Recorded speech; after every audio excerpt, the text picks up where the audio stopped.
Well, folks, it is only three races left in the 2018 NASCAR season after we saw an exciting rough and tumble short track racing is what we call Martinsville. We are going to recap Johnny Sauter's dominant win as he punches his ticket to the championship four, and we will also recap Joey Logano's win as he goes to the championship four going to Homestead, and we'll recap his last lap pass for the win. He's Chris, I'm Corey, and this is the C+J Speedway review.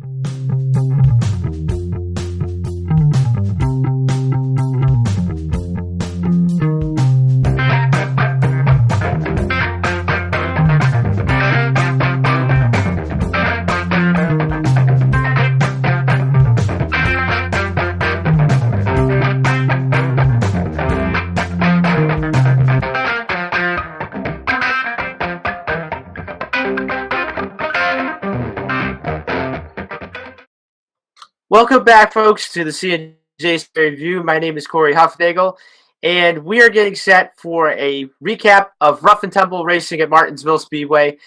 And I have to say, this weekend's race, was pretty exciting. And I'd have to say, Sunday, brought some really good excitements and possibly some new controversy in between.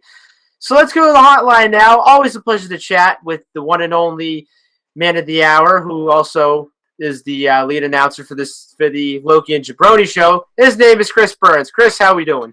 I'm loving these intros every single week, but I'm going to give you a little tip. As I said to you before we went on camera, you don't need to go to broadcasting school. I already did that for you.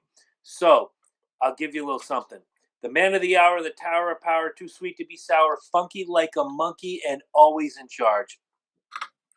We'll work on it. Next week, I'm going to have a fantastic open for you. And guys, just so you know, in 17 days at the end of the season, Championship Sunday for the Cup Series, Corey and I, for the first time, will be sitting in the same room. We're going to go hot 30 minutes before the green flag. Yes. Hopefully, Corey will get there at 1 o'clock for the football games at the Zarju Mini Mansion in Uncasville, Connecticut. Mark is setting up a special broadcast position for us. We'll have special guests come in, but we're going to do flag-to-flag coverage of Championship Sunday. From what I understand, as I'm looking through different podcasts and going through their history, first time ever a podcast about NASCAR goes live flag-to-flag coverage. Once again, setting records. The Loki and Jabroni show was the first ever to live stream as they record, and now C+J Speedway review, flag-to-flag coverage of Championship Sunday. What could be better? I'll tell you what could be better.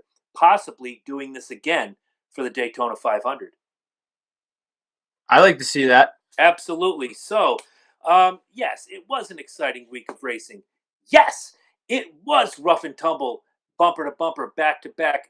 Just absolute 100% fantastic racing. But I have a rant in a few minutes. But right now, as we usually do, Corey's going to give us the latest news coming out of the world of trucks, Xfinity, and Cup. Hit it, Corey. All right, so the only big news that came out yesterday, it was announced that Tyler Reddick is going to be going to Richard Childress Racing in the Xfinity Series in 2019. So number and crew chief, that will be determined within the next couple months, probably till like after the season's over. But when I first saw this yesterday, I thought to myself, all right, so Tyler Reddick this year has been kind of consistent, even though he only has one win the Xfinity Series, and that's when he edged out Elliott Sadler for the win at Daytona. But you look at his career wins the last few years when he was in Xfinity and the Truck Series. The Truck Series, he only has 3 career wins, and then Xfinity, he only has 1. So I kind of thought, all right, so Reddick's been consistent all year, even though he has 1 win. But I'd probably say in the playoffs, like, you kind of see him just a little bit, but then yet again, like, he's one of those guys that kind of fades out, during the whole entire race. But something tells me, and I kind of say this is my theory, I would have to say that Tyler Reddick's probably the one that's going to be replacing Daniel Hemrick in one, if I'm not mistaken. I don't doubt that, and because Hemrick's moving up full-time to the Cup Series, it makes total sense that you're going to get a kid like Reddick to move into that seat. His win total, not so impressive, but he's consistent. He's always in the hunt. He may not be the guy you hear his name often and over again, but he's always consistent, and that's what I like about Tyler Reddick. I think this is a good move. I don't know that Junior Motorsports was the place for him. I think RCR is going to be a plus for Tyler Reddick going forward, and it gives him a leaping point when and if, and I'm saying when. If is smaller, when is huger. I know that's not a word, I made that up. It's bigger. How's that? Better? Yeah. Okay. The point is, Tyler Reddick now has a leaping ground to move up to the Cup Series within, I'll say 2 to 4 years minimum. Yeah. So, good move by RCR, good move by Tyler Reddick.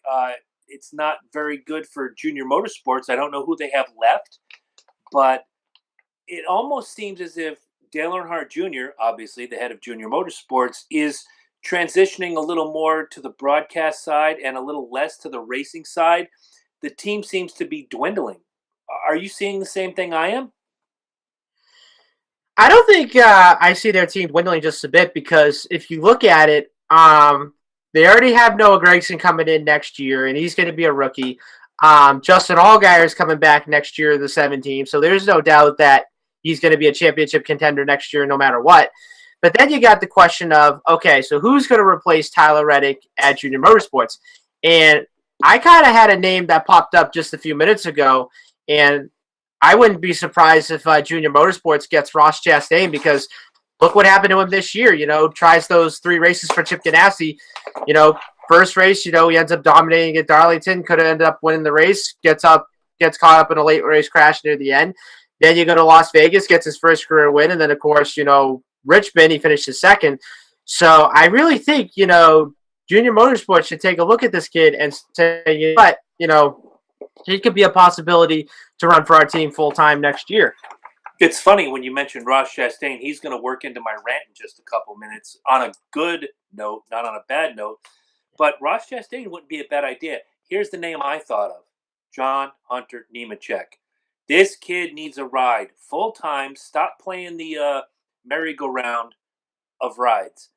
Get him full time either into a truck for one of the truck teams, or if you want to make him full time Xfinity, get him into Junior Motorsports. Get him in a seat. What do they run? 32 races a year? Am I right? In trucks or Xfinity? Xfinity. Xfinity 33. 33. Okay, get that kid 33 races in a seat, guaranteed. That kid wins 3 races and contends for a championship. My opinion, I might be wrong, but then again, we'll find out how not wrong I am in just a few minutes when I go into my rant. If you had to pick, and I know you just mentioned Ross Chastain, if there was somebody else out there that you could see getting into that seat for Junior Motorsports other than Ross Chastain, whether it be veteran or rookie, who would it be? To be honest, I think Junior Motorsports is going to be looking at rookies because the way I look at it, you got Gregson who's coming from the trucks. So I probably say, if anything, I think Junior Motorsports is going to be looking at guys, from the Camping World Truck Series or possibly maybe the K&N Series, so then that ought to way like they can get their feet wet in the Xfinity Series and then possibly move up to the Cup in a couple of years. Fair enough. Great idea. Any other news that we have going forward before I start yelling at NASCAR fans? So, speaking of which, did you hear that Jimmy Johnson has a sponsor for next year? Yes, I did, and they were a minor sponsor on the rear quarter panel this week. Was it Ally something or other? Ally Bank. Ally Bank. Okay, well, good job by Jimmy Johnson securing a sponsor. I know they're signed through 2020, so that means 2 years that we're going to have Jimmy Johnson on the circuit, which is fantastic. Again, I may not like Jimmy Johnson, guys, but anytime you can have a 7-time champ out there running door-to-door with you and you can finish ahead of him, beat him, what have you, it makes the sport better. It's going to be weird not seeing Lowe's on his car next year. Weird for me only because I can't make the obvious Lowe's jokes to producer Eddie Focus, nor can I make, what is it, the last 2 years been Lowe's for pros, and I've said, Lowe's for hoes and pros against Lowe's, or whatever the case is. I've made several jokes. Again, I don't know what to say about Jimmy Johnson's season this year other than utter disappointment, but I think he's still got something left in the tank. I think maybe next year with 3 races left in the season, we have 17 days, guys, until the championship is decided. I really don't think, and I might be wrong, that Jimmy Johnson's going to see victory lane this season.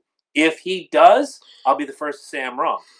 But I've also said that in February, March, April, May, June, July, August, September, October. We're on the first day of November, and I've been wrong since Daytona. So I'd love to be proven wrong. I'd love to see the 7-time champ visit victory lane one more time, get his win in 2018, show that he's still got some gas left in the tank, and then 2019, it's a clean slate. I would say so too, and I mean, I probably say to myself as well. I don't know if he's going to reach victory lane because it's going to be hard beating the big three out of the next 3 races, no doubt about it. I don't doubt that at all. And speaking of that, I want to launch into a little bit of a rant here. I know when you guys all know, if you're NASCAR fans, you already know what happened at Martinsville this weekend. Okay, Yeah. You know that on the last lap, Joey Logano initiated contact on Martin Truex Jr., got him wiggly, cost him 2 spots. Joey Logano wins. Martin Truex Jr. comes home in third. Nobody's happy with the exception of the 22 team. But since Sunday, and I'm glad we record this on Thursday tonight versus Wednesday usually, I've been arguing. I've been kind of trying to point out how hypocritical people are when it comes to this Joey Logano Martin Truex dust-up. The unwritten rule in the garage is you race people the way they race you. That's been like that for years, as many as I can think of. I'm going back 15, maybe 20 years. Yeah. Now, the number 17 is going to come up twice. One in terms of years and one in terms of car number. And we'll go to that in a minute. What I have a problem with is if you don't have a dog in the fight, if you're not a fan of Joey Logano or you're not a fan of Martin Truex Jr., you don't have a dog in the fight. You either think it's dirty racing or it's completely okay because there's a championship involved. Well, last year, I seem to remember a gentleman by the name of Denny Hamlin battling for a top spot and turning Chase Elliott. People went nuts, whether they were Elliott fans or non-Hamlin fans or whatever. I don't want to say haters, but everybody went ballistic earlier this season on the Xfinity Series, and you guys know my opinion on Cup guys running the Xfinity Series. Kevin Harvick turned Ross Chastain, who was not only in championship contention and technically still is, but cost him a win. Yeah. I gave, Corey will tell you, and any of you who've watched the show can go back, find the Darlington episode, and I said, dumb move by Harvick. All you had to do was just move a little lower. Winning an Xfinity race at Harvick's level right now, 2-time Xfinity champion, 1-time Cup Series champion, you don't have a dog in the fight. I know you're out there for track time, but you made a stupid move. Go back to New Hampshire just a few short weeks ago. Kevin Harvick moves Kyle Busch. As much as I dig seeing Kyle Busch being spun out, I thought it was a punk move. Yeah. I really did, and I said it here. Now, if you go back, I know some of you who watch this show are probably in Corey's age range, which is about 25, 26 years old. You're not old like me. In just a month and 7 days, I'm going to be 46. And in almost 40 years of watching NASCAR, there was a gentleman who would move his mother to win a race unapologetically, and his fan base loved it. His name was Dale Earnhardt, a man everybody puts in saint level. Everybody wants to remember the name of the great Dale Earnhardt. And don't get me wrong, Dale Earnhardt was great. But Dale Earnhardt moved Terry Labonte, Bobby Labonte, Rusty Wallace, Harry Gant, Darrell Waltrip. I don't need to go on. I could have a list as long as my arm of people Dale Earnhardt moved to win a race. Now, if you were on the side of Terry Labonte, Bobby Labonte, Harry Gant, Rusty Wallace, Darrell Waltrip, etc., so forth down the line, you're pretty hot. But Earnhardt fans will go, oh, that's just racing. That's just racing. Yeah. Heaven forbid that happened to that black and white number 3. It became, that was dirty. That was dirty. And you can't bring that up to them because they don't understand your guy did it to me. Your guy did it to my friend. Whatever. There was a certain gentleman who drove a number 24 for 20 plus years who also did the same thing. Raced a whole lot cleaner than Earnhardt, but hey, if you were battling him for a win, whether it was the first race of the year or for a championship, Jeff Gordon would move you out of the way. And when Jeff Gordon fans tell me he's one of the cleanest racers ever, I tell them, horse, I can't do it here. It's a family show. Horse crap. Horse crap. Jeff Gordon applied that rubbing's racing, and I get it. Rubbing is racing. But when you're in the last 500 feet of the race, and a man has run you clean for 7+ laps, has taken the lead from you, has proven he has a better car, you let it go. I don't care if you're running for a championship. You finish second, guess what? You're still in the running. If I go to my little sheet here and I see the points, wow, maybe you would have been a couple points behind, but you still would have been in fourth, Joe. And I'm going to call you Joe. I'm not going to call you Joey. I'm not going to do what you want me to do. My opinion is Joey Logano ran that last lap dirty. Or should I say that last turn out of 4 dirty? Martin Truex gave you nothing but respect for lap after lap after lap after lap. And you decided that punching your ticket, and I get it, you're running for a championship. But for everybody who's complaining, I'm going to go to Red Sox fans real quick. Corey, no offense to you. Congratulations, by the way. I gave my congratulations to Loki Tuesday night. Thank you. Giving mine to you now. Manny Machado does what he does because he's trying to win a championship. And Red Sox fans everywhere lost their minds. Why is Joey Logano different than Manny Machado? Fight me. My name is Chris Burns. I approve this message. And for what it's worth, why don't you look into the history of NASCAR, or maybe look into yourself the next time your driver gets turned and say, oh my God, dirty racing, boo-hoo-hoo. Kyle Busch is the master at it, and everybody loves him. I'm done with the sideways, my way or no way. You know what? And I said it twice this season on this show. Kevin Harvick turned Kyle Busch for a win, and Kevin Harvick turned Ross Chastain and cost him a win. And I said it was a punk move both times. If you can't get your head out of your own butt, you don't deserve to watch NASCAR, and you can clearly, well, I can't say it. Once again, we're a family show. You can fight me. How's that? Instead of kissing something, you can fight me. Yeah. Having said that, we move on to Martinsville. And a fantastic, dominant win. You mentioned it early in the show. Johnny Sauter just basically, he swept all 3 stages. He walked into Martinsville, opened the fridge, took what he wanted, kissed their wives, and walked away. What a fantastic performance by him. Is he right now, having punched his ticket, the odds-on favorite for the championship? I'm going to have to say yes because, like I said before, with this next round coming up, you just look at the next 2 races. You have Texas, where he's won there a couple times before. You have Phoenix, that he just won there a year ago. And let's face it, I could probably see him sweep this playoff round no matter what, because I just look at it, the 21 car trucks, it's been pretty strong the last couple races, and I think this is now their turning point where, they're coming up on really good tracks, and I just look at it, I actually picked from the start of the playoffs. I said Johnny Sauter was going to be my champion, no doubt about it. You certainly did, and I said if Johnny Sauter swept every race, I would wear Red Sox gear. Thankfully, he didn't. But, hey, who am I? I'm just a guy who tips his hat and says, good job to the Red Sox.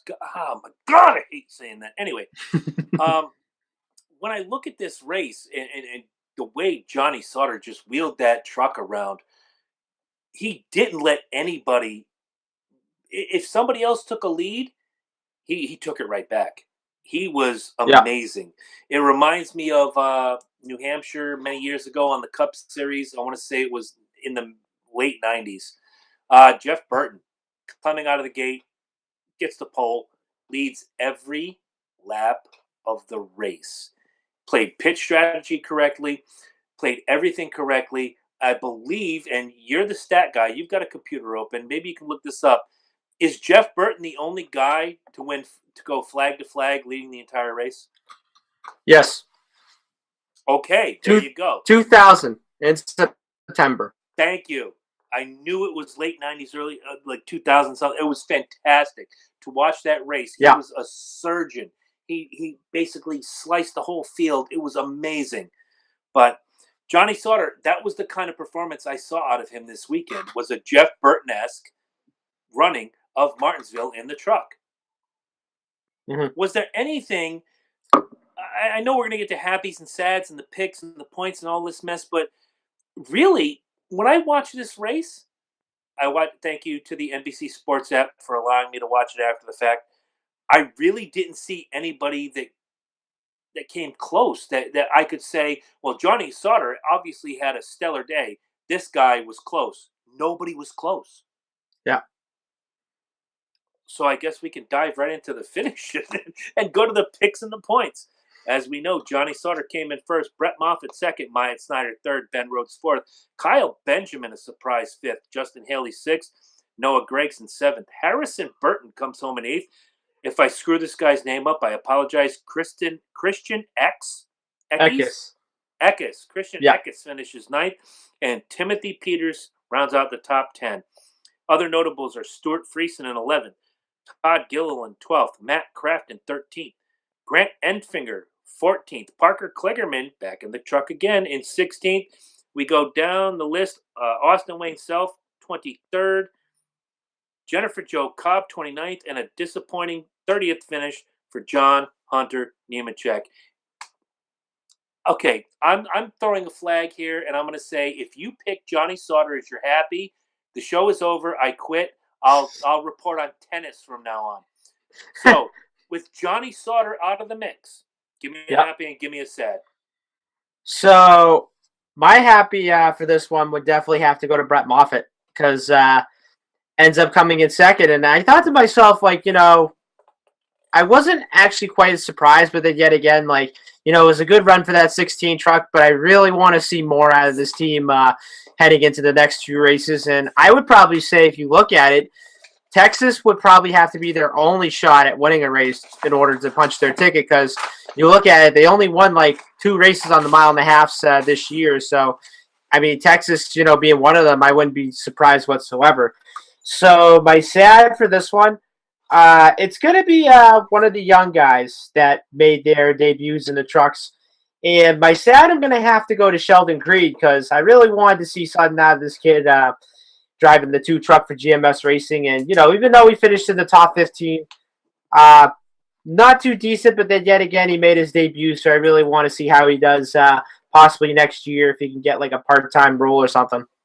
And with his father being Apollo Creed, the legendary boxer, I made that up. I'm sorry, but no. Again, a great pick. The kid ran his heart out, and he was one that I saw early on the crawler. I'm like, who the heck is Creed? And I go to the gimmick phone and I find out who he is. Debut on the Truck Series.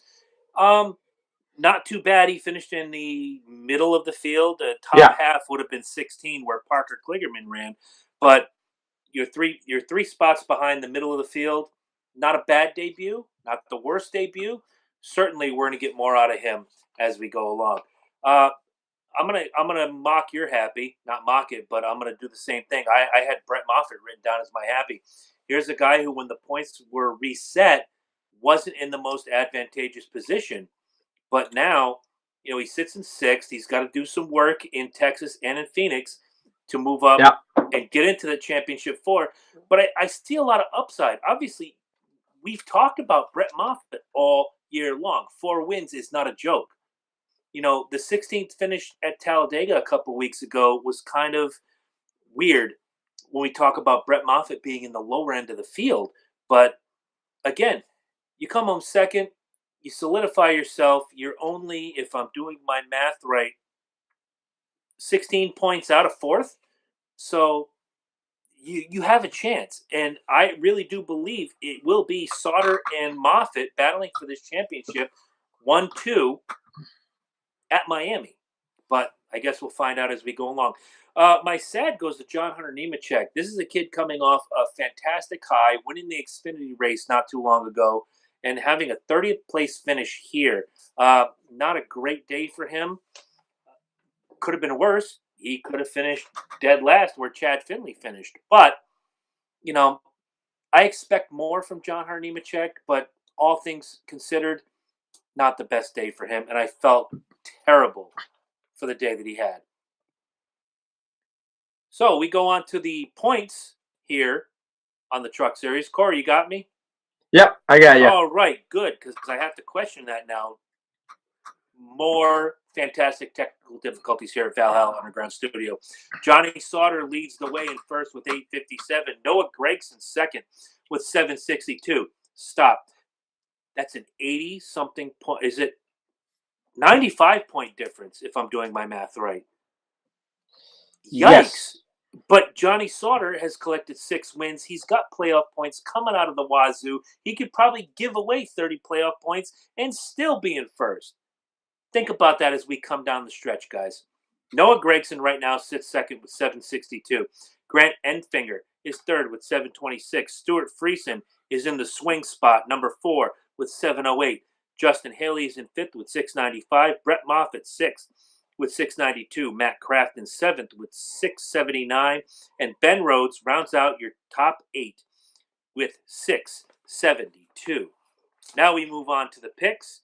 And I have to say, before everything starts, I know sometimes I just go, when we're in the playoffs, I go playoff Jones. I just pick playoff drivers. I kind of threw a softball up in the air. I hit a home run. So I'll start with me. I took Brett Moffitt as my lock. He finished second. I took Johnny Sauter as my sleeper. He finished first. That's a total of 3. That's a 1.5 finish. You can't beat that because you took Johnny Sauter as your lock. He finished first. Good by you. You win like the mini participation trophy. But you took Timothy Peters as your sleeper. He finished 10th. That's a finish of 11th. Your finish this week was 5.5.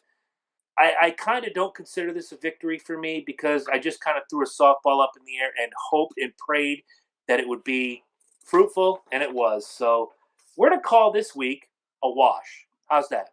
Okay. All right. So you've already heard my rant about Sunday. I have a few other things to say about it. We're going to Corey, the Cup Series, the first data 500. Joey Logano comes home with a victory. I want to say this before you get into what you have to say. The driver that impressed me the most in this race was Denny Hamlin. Obviously, Yeah. Denny Hamlin, being a Virginia boy, Richmond and Martinsville are tracks that you expect Denny Hamlin to excel at. And he went out there. I believe he took the first 2 stages, and he just plowed through and plowed through. He little trouble late on with the pit stops. Other guys had better pit stops. But with the trouble that happened between Logano and Truex, he was able to sneak himself a second-place finish. I thought early on Denny Hamlin was going to be the winner. I thought so too, and he started good, finished in a really good spot, and another guy that is yet to win a race this year as well. Honestly, I'd have to say I could possibly see him maybe winning a race, but year. I missed who you said. Something happened. All right. So he started third, finished second, so not a bad run for this 11 team. So I would have to say I could probably see this team maybe sneaking a win, possibly either this year, but if not, it'd have to be next year. The last couple of championships that I remember, going back to 2014, the eventual champion at Miami wins the race. Yeah. Miami is a slightly bigger, well, since they added the banking, I'm not so sure, but back in the day, Miami was just a slightly bigger version of Martinsville. Yeah.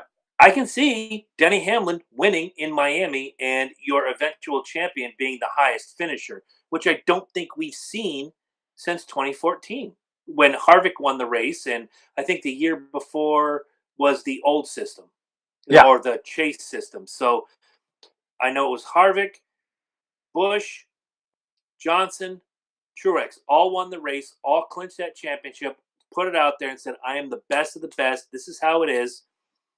So I could actually see this year Hamlin spoiling that streak since 2014 and winning the race, and your eventual champion finishes second or third. I could probably see that. I mean, do I think it's possible? I mean, I would say so. But then yet again, with with the big three possibly making it into the championship four, those guys are going to be the ones that are going to be tough to beat. Understood, and I will buy that 1,000%. You heard the rant. I kind of want to hear what Corey has to say. And I've read some of the things you have on C&J Speedway Review. I've read some of the things you've had on NASCAR IndyCar Central, which if you're not subscribing to his Facebook page, get out there and do it now. Corey Huffnagel runs NASCAR IndyCar Central. And the Rowdy Burns page. We'll talk about that later. Mm-hmm. Because it's going to be fun.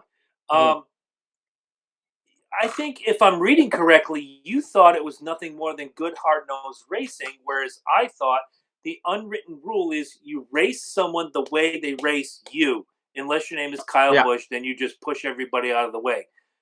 Right. By the way, Kyle Busch is the second coming of Dale Earnhardt Sr. That's what I have to say. What did you think of that finish? See, I looked at it the last few days, and I thought to myself, all right, so the 78 raced the 22 clean the last 6 laps. And I didn't see anything wrong with those two guys racing each other whatsoever. I didn't see any beating and banging. I didn't see guys rubbing doors against each other. I didn't see anybody pushing anybody out of the way. But when it came down to the last lap, I'm going to have to say this, he did what he had to do because you're in the round of 8. You want to win that race to punch your ticket to Homestead, especially if you want to punch your ticket early. You got to go for it. But you go to that last lap, and of course I saw Joey, beat the back bumper of the 78 car. So I thought, all right, so that's a short track. You move somebody out of the way. And I thought right when they were coming out of turn 4, I thought it was going to be a photo finish, between the 78 and the 22. And then that's when you saw the 22, bang the door on the 78, which the 78 kind of went sideways, almost spun out. Ended up finishing, I don't know how he finished in 3rd, but anyways, I kind of thought of it. I kind of thought about it, and I said, all right, the 22 could have raced him clean, but the problem is now that you have the round of 8, there's a lot you got to give on the line, and like I said, these guys are going to want to win the race to punch their ticket to Homestead, and and I have to say this, Joey did what he had to do. I'm not saying it was dirty or clean or whatever, but it was just at that moment where, Joey did what he had to do at the right time, and he never looked back. But if I remember, there was a race back in 2015 at Kansas where that was the year when, I guess in the round of 12, where Joey swept all 3 of the races. But there was one race at Kansas that it was him against Matt Kenseth one year. And there was a few times where those guys were racing a bit hard.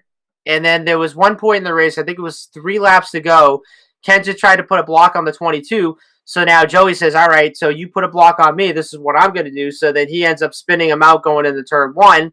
So nothing intentional. I mean, it just goes to show you that, you block me once, it's fine. But then if you block me twice, then you're going to get yourself turned. Because, a lot of these guys, do a lot of mirror driving. And of course, they're on their mirrors thinking okay, where's the best point to block? And, how should I do it? So fast forward to a few races later where at Martinsville, Kenseth says, all right, so you take me out. I'm going to take you out. We are gonna disagree, and we brought this up last Martinsville race, right. But I want to hear what you have to say. All right, so that race, was also where Matt Kenseth took out Joey Logano. I wouldn't say intentionally, but that was just basically payback for what happened to the race at Kansas. And then as a result, they give Kenseth the 2-race suspension, and which also resulted in Joey not making it to the championship 4. So with this, with the whole Truex and Joey Logano, of course Truex said, okay, he may have won the battle, but he's not going to win the war. So now I kind of see myself as, everyone's all asking, all right, so do you think, Truex is going to retaliate against, Joey Logano? I don't think so. And even Truex says he doesn't think so because, he said that he raced him clean for the last 6 laps. And that's what he's been like, throughout his whole entire career. He races people clean that the way he wants to races. And then, of course, after the race, Dale Earnhardt Jr. chimed in and he said, all right, why don't you race like my dad? Try and boot somebody out of the way. But I want to see how the 78, if he makes it in, goes against the 22 in the championship. And honestly, I'd have to tell you, if it came down to the last lap against those two, it's going to be very interesting to see who ends up making it to the checkered flag. My opinion on that is simple. I think Truex is already in Logano's head.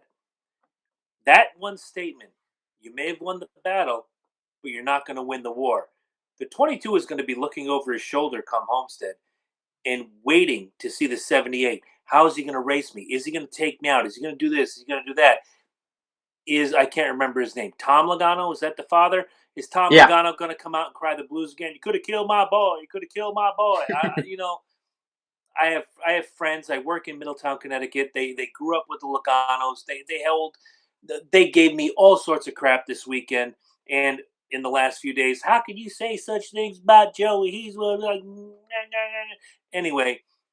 You race people the way they race you. I already listed the.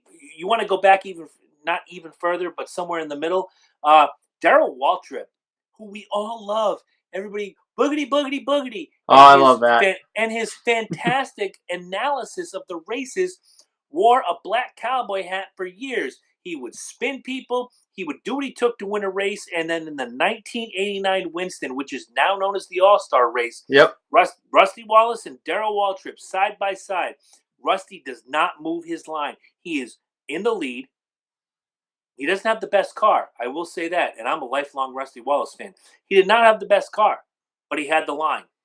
And Waltrip moved up. I don't know if the spotter told him he was clear before he was clear. Waltrip moved down. Rusty did not move his line. The 17 spins, the 27 wins. And now Rusty Wallace is the bad guy. And you hear a nation of 17 fans, Darrell Waltrip fans saying, oh, that was dirty. That was this. That was that. I'm sorry. Have you ever watched a race before where Darrell Waltrip would move you to win a race? This is what I'm talking about. You can't have it both ways. Either you want that, move anybody to win a race, or going back to Hamlin and Chase Elliott, going back to Chastain and Harvick, going back to Harvick and Busch. Where's my list? Going back to Dale Sr. versus the world, going back to Logano versus Kenseth. Either you want this kind of racing or you don't. It's that simple. Pick a lane and let us know on the C&J Speedway Review Facebook page which side you want. You either want somebody to race you the way you want to be raced, or you say, all bets are off. If I'm going for the lead, I'm going to move you, wreck you, spin you, turn you, what have you. But you can't have it both ways. If I hear another person who roots for, I don't know, I'm just going to throw a name out here because I'm looking at the list, say Ryan Newman. If Ryan Newman gets turned, and I've watched Ryan Newman turn a person or two, we talked about this last week for him to get into the playoffs. What was it, 2-3 years ago? If Ryan Newman turns your guy, shut up. If you want that kind of racing, shut up. It's that simple. Either you want the hard-nosed turn anybody to win, or you want it to be racing clean, gimmick Schneebitz Fernum. You can't cry the blues if it's your guy on the losing end. Chase Elliott fan, or Ross Chastain fan, or even in one or two different instances, Kevin Harvick fan. I don't want it both ways. When Harvick gets turned on the last lap, sure, I'm hot for about a day. Then I get over it. You know why? Because it's not war. It's sports. It's competition, which is why I'm not hot at what Joey Logano did. I'm hot at the fans. Yeah. I'm hot at the people who look at. I'm wearing the number. I'm looking at Alex Bowman on the list right now. I'm wearing Alex Bowman gear. My guy got spun. F this and kiss my stuff and whatever. You can't have it both ways, because if Alex Bowman turns, say, Kyle Busch on the last lap and wins a race, you're ecstatic, aren't you? You're not crying the blues, but the 18 fans are. So if the 18 turns the 88, you're crying the blues. You can't have it both ways. Rise up, as it says on my cap, rise up. Be a man or a woman or one of the other 38 genders, and learn to be humble in victory and gracious in defeat. You can't have it both ways. Fight me. You know I'm right. God, I usually do this on Tuesday nights, but this past week pissed me off so bad. Excuse my language. It pissed me off so much because the 22 fans certainly didn't have a problem, but when Kenseth turned Logano in Kansas some years ago, oh, everybody was up in arms. Now, the thing I'm going to challenge you on is that Martinsville race on the scanner.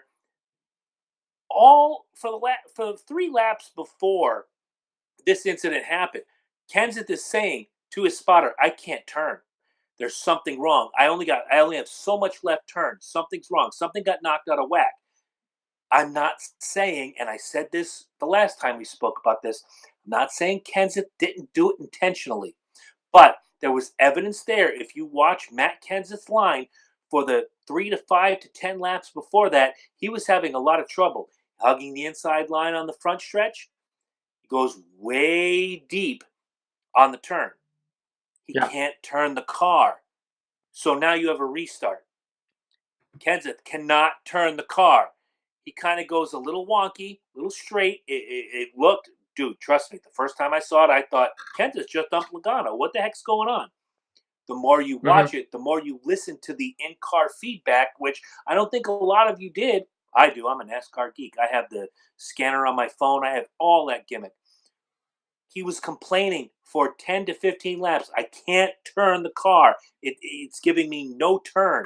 Especially on a short paperclip track like that, you need left turn. Absolutely. You can get away with it in Daytona. You can drift. You can get off the gas. You can turn. You're going to lose spots. But you can do that on a bigger track. You can't do that at Martinsville. No. I'm not going to assign blame. I'm not going to chastise one driver and put another one to sainthood. Because again, if any of you are over the age of 30, you remember that black 3 car who would turn his mother to win a race. Mm-hmm. Stop making this personal. The only thing I'm not a Martin Truex fan. I'm not. I like him. I think he's fantastic. He's my daughter's favorite driver. He's Corey's girlfriend's favorite driver. But if Martin Truex doesn't make the championship 4, no skin off my back, as long as the 4 makes it. But even if he doesn't, I kind of dig Martin Truex Jr. I thought it was filthy. I thought it was dirty. And you can continue to fight me all you want. I have, if you're 30 or under, I have about 20,000 different instances where I can show you how wrong you are. And I'm not going to lose. But I don't want to piss off our listenership any more than I already have. Let's go to the finish, shall we? All right. Joey Logano comes home in first. Denny Hamlin comes home in second. Martin Truex third. Kyle Busch fourth. Brad Keselowski fifth. Stopping right there. When you realize that 409 of the 500 laps were led by Joey Logano and Kyle Busch. And I thought Denny Hamlin was the class of the field. The reason I thought that because he was always in that top 4. He was always not far from the lead. And I think Denny Hamlin had the best car all day. That shows you a little something. Yeah. Okay. Brad Keselowski 5th, Kurt Busch 6th, Chase Elliott 7th, Ryan Newman 8th, Daniel Suarez 9th, and Kevin Harvick comes home in the 10th position. Other notables, Eric Almirola 11th, Jimmy Johnson 12th. Going down the list, Ryan Blaney 20th, Clint Bowyer 21st, Matt Kenseth 23rd, Austin Dillon 30th, Bubba Wallace, I just wanted to say his name, 34th, and pro wrestler and racer Hermie Sadler comes in the 40th position. Now, rants are over. Goose Fraba, I'm coming down. Woosah, I'm coming down. I want to hear Corey's happy, and I want to hear Corey's sad. Woosah, woosah. All right. So my happy for this one would definitely have to go to Kurt Busch because started 6th, finished 6th, and I really want to see this 41 team perform really well. And who knows, he could possibly be another one that could win and punch his ticket to Homestead. You know, the fact of being a former champion and possibly not being back at Stewart Haas Racing next year. I really want to see what Kurt can do and see if he can get a title for Stewart Haas. And then my sad would definitely have to go to Clint Bowyer. I mean, he started 2nd, finished 21st, and I really thought he was going to have a dominant car Sunday. I don't know what happened. I think it might have had something to do with like a pit issue, but disappointing run for that 14. Well, I will agree with you on the sad. I had Clint Bowyer as my sad. Again, there was a lot of things going on. He had talked on the scanner about not having speed, about not having bite coming out of the turns. Going in, he was fine. Coming out, big problems. So I'll mirror that. Clint Boyer is my sad. My happy is going to go to Denny Hamlin. He really showed, even though I'm not in this round of 8, I'm still someone you have to worry about. And he was there. He was all day long. Denny Hamlin was there. And to me, easily the star of the race. Absolutely.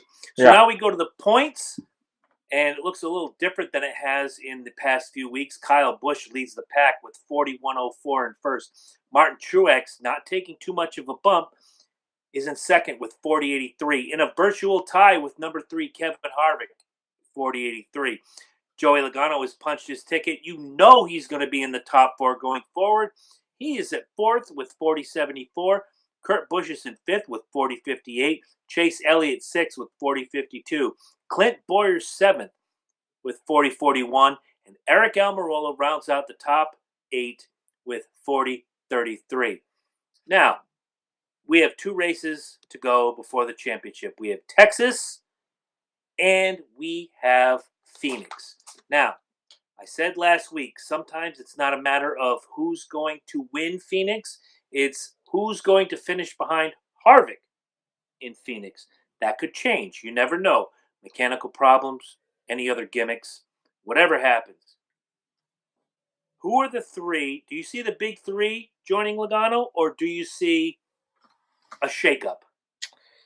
See, the way I look at this right now, there's just going to be a lot of scenarios that are going to go with this within the next 2 races. I mean, it could be the big 3 is what we were talking about since the start of like July or whatever. But my theory is, it could possibly be the big 2 because if you look at it, Chase Elliott has had a lot of good momentum in the last few weeks, and Kurt Busch, laying back in the weeds. I mean, I think he could probably show what he can do, or we might just have one of the guys have a bad race, and you could possibly see maybe Eric Almirola or maybe Clint Boyer. You can see one of those guys making it on points, but the way I look at it is right now is, let's say if a non-playoff driver wins the next 2 races, that too, you could also see the big 3 or the big 2 making it on points. But the way I look at it right now, I really want to see a shakeup. Now, as much as I want to see the big 3 battle it out for the championship, I want to see some different guys that can battle out. I think Logano, has got a really good shot. Chase Elliott is probably going to be, I would say, the sleeper going into the championship 4 if he makes it in, along with Kurt Busch and possibly Clint Boyer and Eric Almirola. I think those guys, have a really good outside shot at making it in. But the way as it looks right now, I think the favorites to win this championship would have to be, either Harvick or Truex or Kyle Busch or Logano. Okay, I'm seeing it a little differently.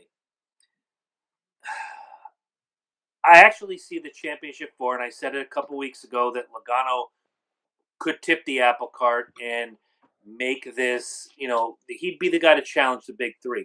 What I didn't think, again, I'm not going to go into Goosefraba, Woosah. I'm not going to go into the rant again about his tactics coming out of Martinsville. Yeah. What I will say is I did see Joey Logano tipping that apple cart, challenging the big 3, and here he is, ticket punched. Right now, as much as I hate to say it, the guy who needs a win more than anybody of those big 3 is Kevin Harvick. Yeah. He needs to cement that. Went winless in. Yeah, he hasn't won since before the playoffs started. So he's a guy that needs that victory. So if anybody's going to tip the apple cart in the championship 4, I want to put Harvick over here. He's a guy that needs a win. Right now, he's on the side. Of course, I think he can point his way in, but Chase Elliott's a guy I could see tipping the apple cart and making it Kyle Busch, Martin Truex Jr., Joey Logano, Chase Elliott going forward. Now, I say that with a little tinge of homerism for Kevin Harvick. I know I know. I'll go to sleep tonight, and for the next 13 nights, or however many it is until Phoenix, knowing that when it comes to Phoenix, Kevin Harvick wins and everybody else finishes behind him. I just know. I feel it. It's a foregone conclusion to me, anyway. But to some of you, maybe not. I'm going to adjust my chair real quick, and then I'm going to move forward. Chase Elliott at Texas. This past, what they run there? March, April? I want to say April. Okay. Chase Elliott finished 11th, but he had a fantastic car. He was a guy that, when we went forward on mile and a halves, did progressively better as he went along. And now, this coming week at Texas, we're back at the mile and a half. He's a guy you have to watch. He's a guy that may tip the apple cart for one of the big three. And in my opinion, as much as it pains me to say it, it's Harvick on the outside looking in. The last couple races have not been great to Kevin Harvick. He was 10th this week. He was 28th at Talladega. He was 12th at Kansas. Not exactly championship material in those three races. He's the guy that's really on the outside looking in when you look at the big three. And that pains me to say, but guys, you heard the rant earlier. Now you're hearing me, stone cold number 4 addict, is saying that right now, my driver is on the outside looking in. I would agree so. Okay, so we've got points. We've got picks.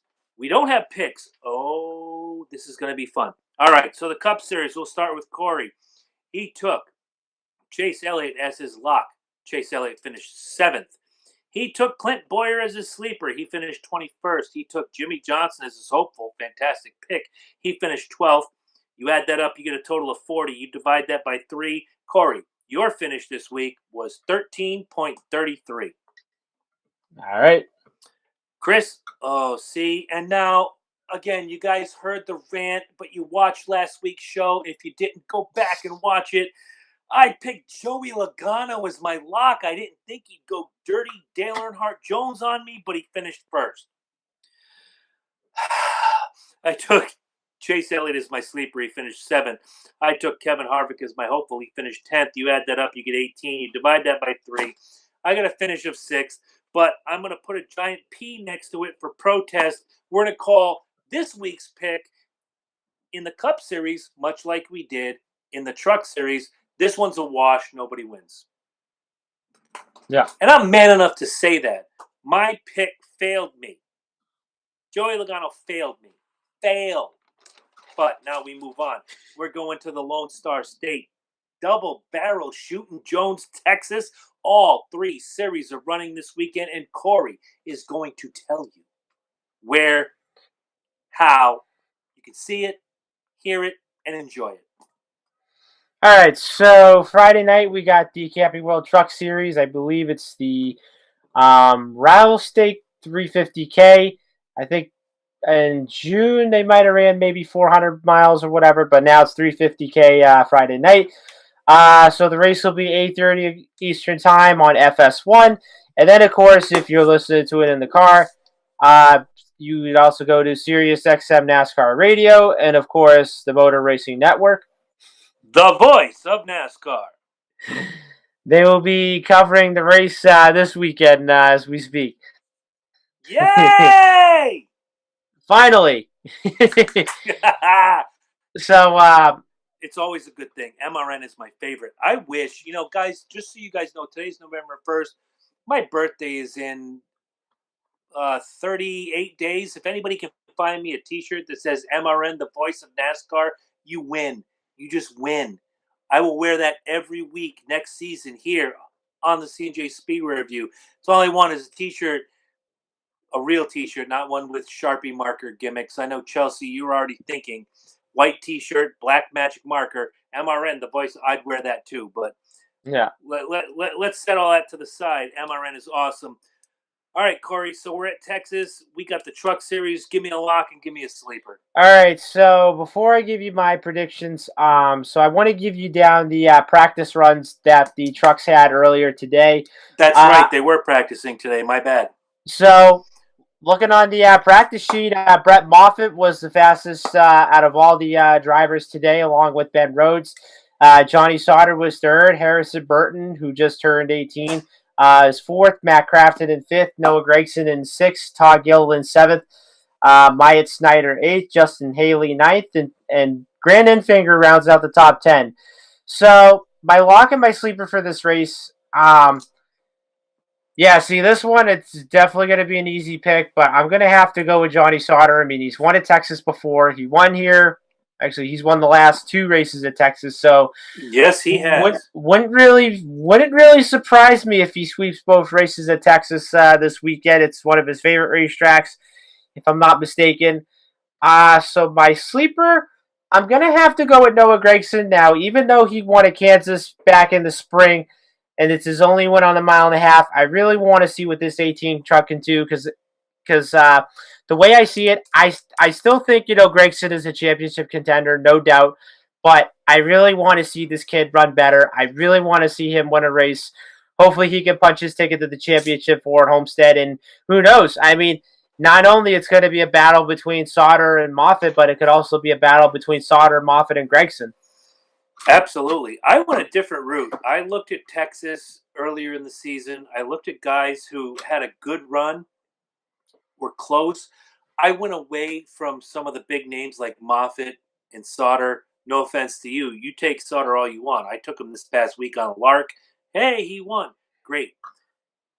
My lock is Stuart Friesen. He finished 11th in Texas, but when I go back and I think of that race, he had a really good truck. He was inside or just outside the top 10 all day. Really had a great run. And I think that this could be his race. My sleeper is Justin Haley, finished 6th at Texas earlier in the year. Again, always in the mix. I'm not saying he had the best truck, but he had a really good truck. He could have taken that victory, but other factors came into play. But for my money, it's Friesen and Haley. You have Sauter and Gregson. Fantastic picks all the way around. And now we move to Saturday and the Xfinity Series. Okay, so Saturday you have the O'Reilly Auto Parts 300, 4:30 Eastern Time on NBCSN, streaming live on the NBC Sports app, so you can take it anywhere you go on your tablet, on your iPhone, whatsoever. And and unfortunately, this weekend's race, and of course you have SiriusXM NASCAR Radio. But unfortunately, you have PRN, the Performance Racing Network. The Poor Performance Racing Network. That too. Anyway, so I just want to read you the list of the playoff guys that are in right now in contention. So if I'm not mistaken, you have Elliott Sadler, you have Cole Custer, Matt Tifft, Justin Allgaier, Tyler Reddick, Christopher Bell, Austin Cindric, and I think that's about it from what I can see right now. And other notables you have in this race, you have Shane Lee in the 3 car, you have Ryan Truex in the 11, you have Ryan Reed, Ryan Preece, Brandon Jones, Spencer Gallagher back in the 23, and then the guy who just won the Xfinity race a couple weeks ago, none other than John Hunter Nemechek, 60 of Ty Majeski. And then, of course, you have the 99 of Carl Edwards. Oh, I'm sorry, Stephen Light. Oh, you had me right there. Good, Granny. I would love to see cousin Carl back in the series. Oh my God, Me too. I miss that guy. Why, Carl? Why? Yeah. Maybe he has to work out too much. I don't know. Why don't you go ahead and give us your lock and your sleeper first? Okay, so my lock for this one, this was probably an easy pick myself.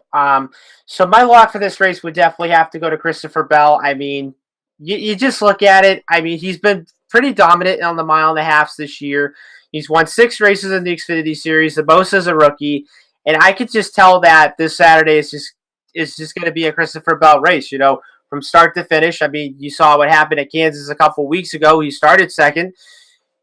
Didn't really have the most of luck coming out of turn 2 after he was involved in that big wreck on the first lap and lap 1, turn 1. But hopefully the 20 car can end up winning a race and punching Homestead, because honestly, I'd have to say this right now. I'm still saying Christopher Bell is going to be my championship favorite.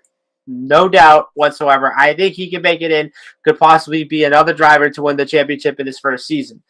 Now, my sleeper, as much as I have to say this, but my sleeper, I'm going to have to go with Daniel Hemrick. I mean, he had everything right for him a couple weeks ago, except I would have to say the restart, because once on the short runs, the 21 car couldn't go anywhere, and from there on out, the 42 car was out by like 5 seconds and so forth. But I think these are going to be the only cars that I'm going to have to watch this weekend, and could possibly, these guys could duke it out on Saturday. Okay, and I agree with all of that. My picks are going to be slightly different. Once again, much like in the truck picks, I'm looking at guys who had fantastic runs that last time at Texas, but didn't close the deal. As much as I'd like to pick Christopher Bell, who I am a huge fan of, and would love to see him, like you said, be the championship favorite going forward, my lock is your sleeper. I have Daniel Hemrick. Third place last time at Texas, had a fantastic run. Easily could have been the winner, but again, when you're running against Christopher Bell, with Bell, it's crazy. Either you're checkers or wreckers. There's really never a time you go, Christopher Bell was 12th. He's either in that top 5 or he's busted something and he's out of the race. That's the way I see it. I may be wrong. But if Christopher Bell's not up front, something wrong happened. Daniel Hemrick ran a hell of a race last time in Texas. That's why he's my lock. My sleeper is going to go to someone who I also want to be right up there with Christopher Bell and Daniel Hemrick when we talk about the championship 4. I'm talking about Cole Custer. He finished 4th, right behind Daniel Hemrick last time. And I think that it's a track that suits Cole Custer. The more I see him on 1.5 miles, the more faith I have in him going forward. So Absolutely. Those are my picks. And it's going to be interesting to see how this goes with the Xfinity Series. I know I'll be at work, but then afterwards I'm going to see Bohemian Rhapsody with the Eternal Flame and the Goddess of Love upstairs. So I'll be watching this Monday as I watch the truck race, the same thing. I'm watching it after the fact on the NBC Sports app on the Fire Stick. So that's the way it is. But you got to do what you got to do, man. Love is love. Let's do it. Okay, so 2 things. One. Here we go. Don't do it. All right. One. So I'm seeing that movie next Saturday. So don't spoil it for me. I never do. Let me know how it is. And 2, Saturday I am going to a Harvard football game, so I'm probably gonna have the Xfinity race DVR'd. Okay, fair enough. Yeah. I won't be looking at spoilers or anything. Actually, I'll be watching these 2 races, the trucks and Xfinity, on Tuesday. I forgot I worked this Monday. I took Tuesday off because, guys, get out there and vote on Tuesday. That's right. Do your American justice. Do your due diligence. Get out there and vote. But my vote for what I'm going to do on Sunday is watch the Texas race. Monster Energy Cup Series from Texas. Corey, where can they see it? Where can they hear it? And all the other schnabbits and gimmicks and so forth. By the way, No Shave November started today. It looks like you started 2 weeks ago. Yes. Yeah, that's just cheating. Just cheating. I know. I'm just a little bit lazy. That's how it is. Nothing wrong with lazy, man. Go ahead. Nothing wrong, but anyways, so Sunday you have the AAA Texas 500, which is on NBCSN, 3 o'clock Eastern Time. Stream it live on the NBC Sports app. And then, of course, PRN, the Performance Racing Network, will be actually broadcasting this weekend. PRN sucks. Just letting you guys know. PRN sucks. Yes. No, that is true. Not just yes. We know it. MRN is the voice of NASCAR. They put on the best radio performance for any any sport. Let's be honest. As much as I love 660, the fan, playing the Yankee games, I love John Sterling. Can't stand Susan Waldman. So there's kind of a give and take. Love John Sterling. Hate Susan Waldman. Not the best. MRN is the best. PRN, open the bag, empty the bag, kiss everything in the bag. But now, run down the list. So, looking at the list right now, so you do have the playoff guys that are in it as we speak. So, nothing to see for any notables or anything else. Just pretty much the same as always. Okay. So now, why don't you, sir, give your picks? Okay, so my lock for this one was kind of a little bit of a tough one. So I had to say that I'm picking one of the big three to win the race on Sunday. If I had to pick one right now, it's definitely got to be Kyle Busch because the way I see it, even though he's one of the big three that's already won a race since the regular season, I could definitely see this as maybe being a Toyota/Ford type of race, but mostly the Fords. But I would have to say, like, if Kyle Busch, could sneak out right at the end or possibly could have a dominant car, I mean, there's no doubt that I can see him winning the race and him too punching his chick at the Homestead, no question about it. So my sleeper, I'm gonna have to go with the other Bush brother. I'm gonna have to go with Kurt, and wow. And I really want to see what this 41 can do within the next two races, and could possibly be in contention for this championship. And if he could have a really good run on Sunday, and then the next two, I think he could also be in the mix as well. And my hopeful for this weekend is going to be none other than. Okay, it would be nice if you did your homework like I do and have your picks written out. Okay, so I'm gonna have to pick an 8-ball out of this one. So my hopeful for this one is definitely got to be Kyle Larson. Wow. Okay. Well, he is a master at mile and a half this season. Not so much. I'll work this into my picks as well. I also have Kyle Busch as my lock. He finished first at Texas earlier this year.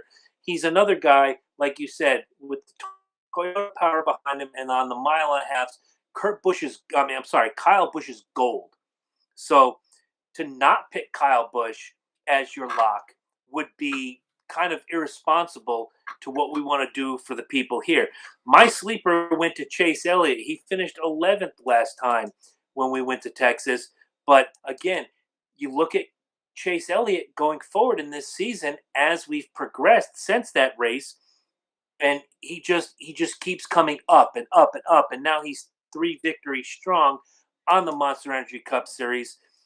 I don't want to say he's an easy pick, but for this race, I kind of see Chase Elliott being right up there, top 5 easily. So we'll get away from the rest of that. My hopeful, hey, if I can't pick him to win, I'm going to pick him because he is my hopeful every single week. It is going to be Kevin Harvick, the guy who finished second at Texas last time.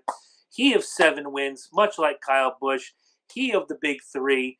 I wanted to throw Truex in here somehow, but I really couldn't because I thought Chase Elliott factored in a little better than Truex this year on the mile and a half. And you can argue with me. I'm sure you have stats somewhere that says, well, when you look at the mile and a half, Martin Truex finishes 6.5, where Elliott finishes 6.6, 2.3 point gimmick. Though I just think Chase Elliott sneaks in a little bit better. That's my opinion. Yeah. I love, because in my heart, I want Kyle Larson to be better going down the stretch. Man, what a disappointing season for that guy. That 42 team has hit every obstacle that has been thrown in their way, and unfortunately, they couldn't break through. Your opinion? And I'd probably say, do we see Kyle Larson in the championship for next season? I'm going to say possibly yes. If possibly Ganassi is not can. An issue. I want a yes or no. All right, I'm gonna say yes if the 42 team can turn around and have a really good performance next year. Okay, fair enough. So now we are through the picks. We are through Martinsville. We are now done with Texas. Corey, do you have anything that you want to pimp, plug, or otherwise push on the people? Okay, so continue to follow us on the C+J Speedway Review on Facebook. So Instagram we are at CJ Speedway. Twitter we are at CJ_Speedway, and then of course on YouTube. Make sure you guys like us, subscribe us, hit the bell, and you guys will have really good notifications on when we go live and everything else and so forth. So I want to give a shout out to my grandma, Lorraine, and of course, my grandfather, Jack, which of course he is a huge fan of the show, watches us every single week. And of course, I'm seeing him in Pennsylvania coming up in gosh, I want to say 3 weeks from now, and I'm really excited. I can't wait to go down there, and it's going to be a lot of fun. And also, if you guys noticed on my logo tonight, so follow me on the Rowdy Burns for the next 3 races. So let's see. November 23rd, I am going to be at Speed Raceway in Horsham, Pennsylvania for the Thanksgiving Classic. December 1st, I am going to be at the Monza Indoor Karting at Foxwoods. December 13th. December 13th and January. Let's see. No, wait. December 16th and January 13th, if I'm not mistaken, I'm going to be at K1 Speed in Kingston. There's 2 locations in Massachusetts for K1 Speed. So December 16th, I got the Christmas Classic. And, of course, I have the New Year's Classic to kick off 2019.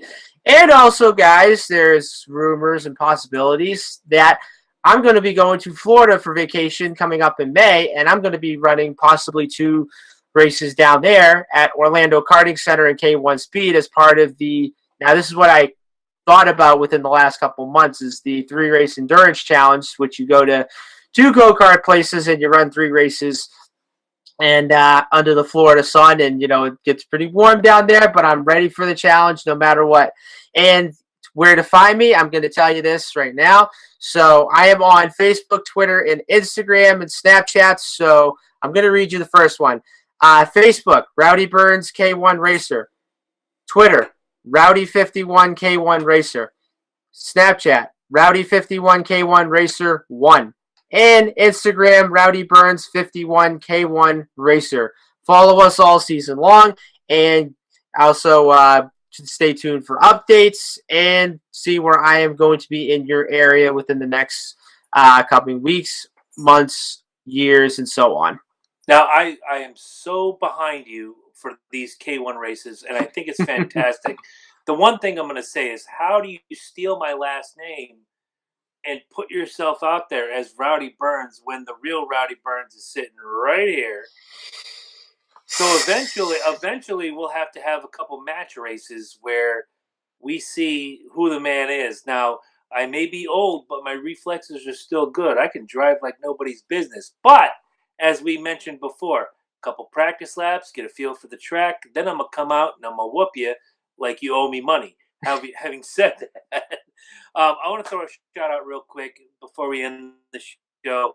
A young gentleman who I've watched grow up over the years reached out to me earlier in the week, was talking to me about NASCAR, and I said, I'm going to throw you a shout out on the show, kid. You deserve it. Lives in Long Island, New York. His name is Tristan Krasner. A better kid you'll never find. He's a really good guy. Just recently turned 18. He's also a volunteer firefighter.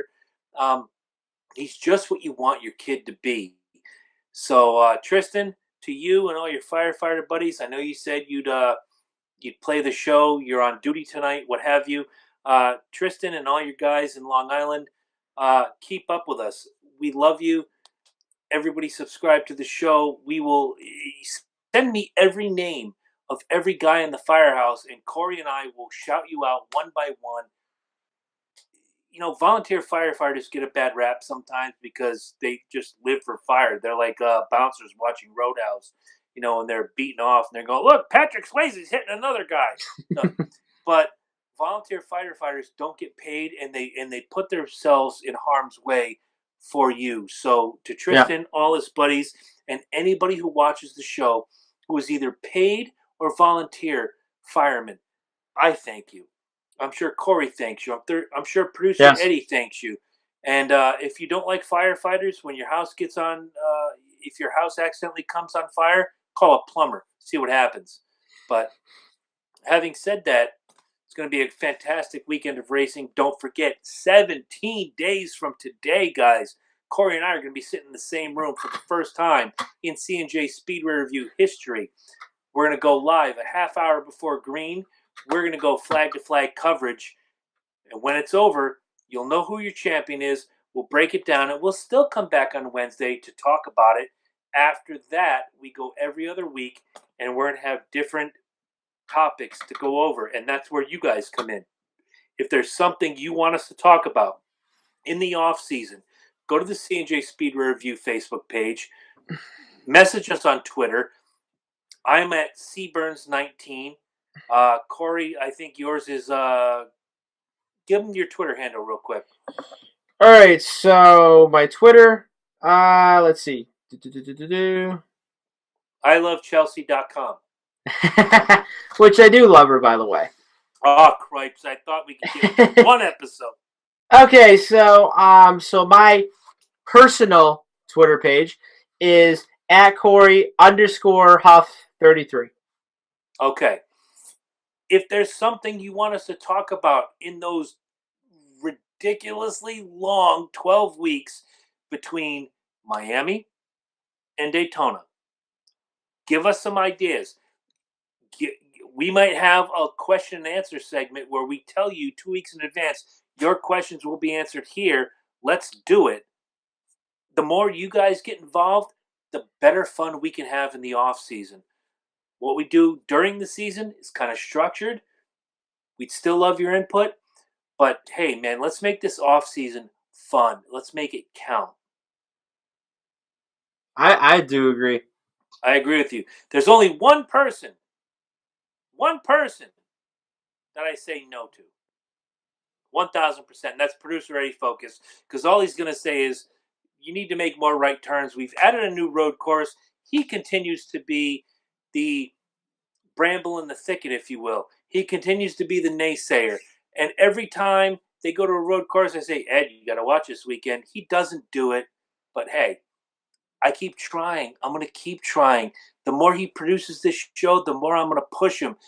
Those 3 times going forward every year. Watch the race. See what you think. Yada, yada, yada, yada, yada. It's probably fruitless, but then again, he's a Kanye fan. What can you say? All right, guys. He's Corey. I'm Chris. Next week, we're going to break down Texas, and we're going to preview Phoenix, where Kevin Harvick will win. Everybody else finishes behind him. All right. Good night. That's what I was waiting for.